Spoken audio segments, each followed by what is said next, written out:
ભૂલ પડી હોય, ભૂલા પડ્યા હોય, એમને કોઈ માર્ગ બતાવનાર ન હોય, અને એમને જ્યારે ભગવાન કે ભગવાનના સંત મળે ત્યારે એમને એમ થાય કે ઓહો, આ વહેલા મળ્યા હોત તો.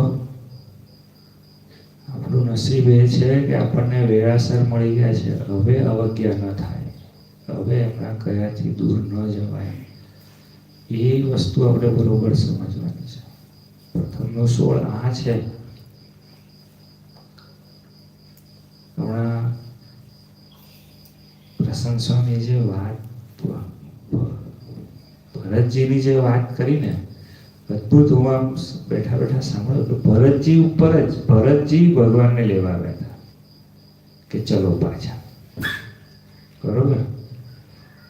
નિર્ણય શ્રીજી મહારાજ સીધો ભરતજી પર નાખ્યો કે હવે ભરત જેવું કહેશે એવું આપણે કરીશું કે મારે પાછા આવવું. અને ભરતજી કેટલા સુપ્રીમ સંત, કેટલું દાસત્વનું એનું સ્વરૂપ કે કંઈ નહીં મહારાજ, આપ 14 વર્ષ વિચરણ કરો, વનમાં રહો, ત્યાં સુધી હું આપની પ્રજાની સેવા કરીશ.